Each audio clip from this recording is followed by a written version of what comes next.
On the following day, the same old tiger wandered into the Maharaja's presence and stood as if in humble supplications.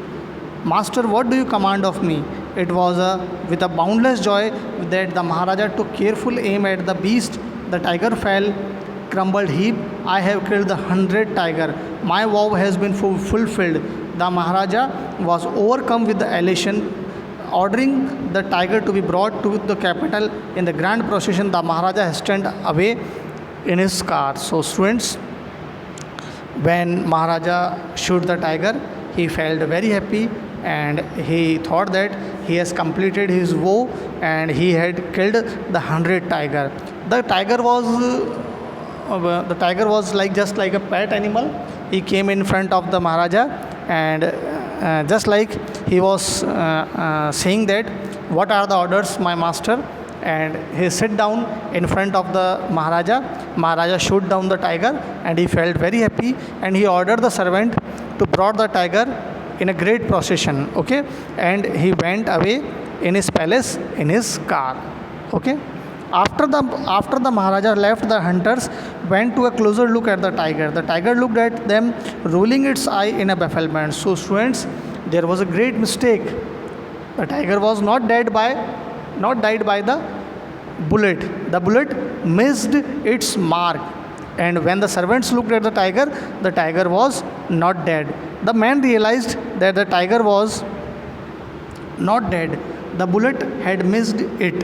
It had fainted from the shock of the bullet whizzing past. So students, the tiger was fainted down by the sound of the bullet. The hunters wondered what they should do. They decided that the Maharaja must not come to know that he had missed his target. If he did, they could lose their jobs. One of the hunters took aim from a distance of 1 foot and shoot the tiger. This time he killed it without missing its mark. Then, as commanded by the king, the tiger was taken in the procession through the town and buried. A tomb was erected over it. So students, we can see that the tiger was not killed by the Maharaja, and the servants who took a closer view, they shoot the tiger because they are afraid that they lost their jobs. So, and now at present one tiger remains left by the king, but the king does not know this thing that he doesn't kill the tiger, okay. Actually the servant killed the tiger, the 100 number tiger, okay. So now king felt very happy and a tomb was erected, okay, in the city in the memory of 100 number tiger. A few days later, the Maharaja's son's third birthday was celebrated. Until then, Maharaja had given his entire mind over to the tiger hunting. He had had no time to spare for the crown prince. But now the king turned his attention to the child. He wished to give him some special gift on his birthday. He went to the shopping center in Pratibandpuram and searched every shop, but couldn't find anything suitable. Finally, he spotted a wooden tiger in a toy shop and decided it for a perfect gift. The wooden tiger cost only 2 annas and a quarter.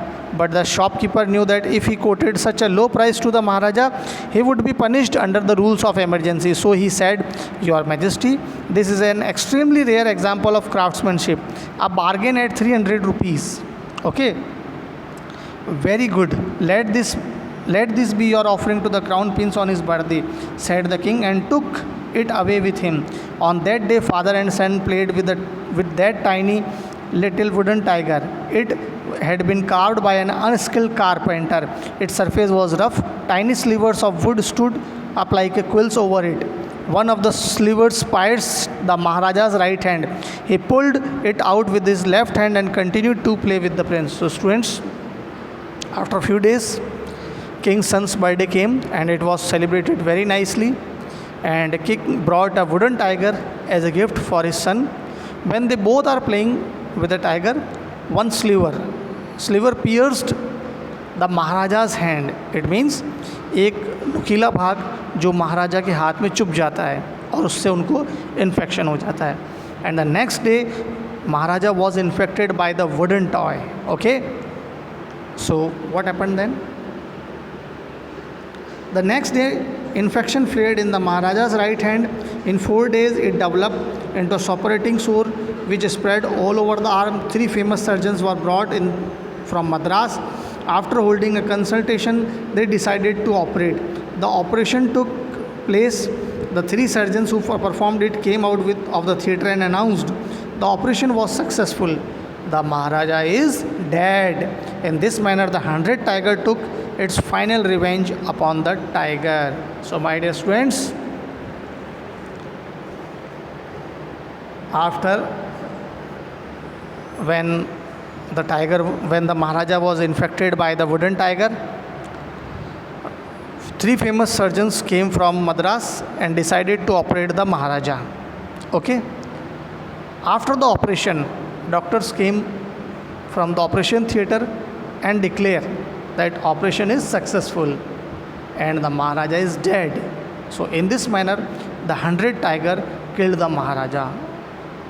Students, by doing all the efforts, Maharaja couldn't change his destiny, and even though he becomes cruel and ruthless by killing tigers, because he was a king of Parthipanpuram, so he wanted to change his destiny, the prediction of the astrologers, but by giving all the efforts he can't change what has written in his destiny.